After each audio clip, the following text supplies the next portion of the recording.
ஒரு மாதத்திற்கு பின் தமிழகத்திலிருந்து ஒசூர் வழியாக கர்நாடக மாநிலத்திற்கு அரசு பேருந்துகள் இயங்க துவங்கியது. தமிழக கர்நாடக மாநிலங்களுக்கிடையே நடந்த காவிரி நதிநீர் பங்கீடு பிரச்சினையால் கடந்த 30 நாட்களுக்கு மேலாக இயக்கப்படாமல் இருந்த சரக்கு வாகன போக்குவரத்து புதனன்று துவங்கியது.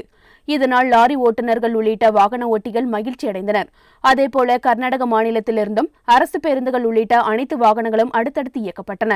இந்நிலையில் வியாழன் முதல் தமிழகத்திலிருந்து ஒசூர் வழியாக அரசு பேருந்துகள் கர்நாடக மாநிலத்திற்கு இயக்கப்பட்டன.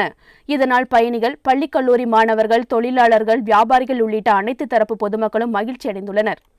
கடந்த ஒரு மாத காலமாக கர்நாடக மாநிலத்தின் பெங்களூர், ஆனக்னல், மாலூர் உள்ளிட்ட பகுதிகளுக்கு செல்ல முடியாத பயணிகள் நிம்மதியடைந்தனர். தசரா, ஆயுத பூஜை மற்றும் தீபாவளி பண்டிகைகள் அடுத்தடுத்து வருவதால் பொதுமக்களின் வசதிக்காக இரு மாநில அரசுகளும் இந்த நடவடிக்கை மேற்கொண்டுள்ளதாக தெரிகிறது.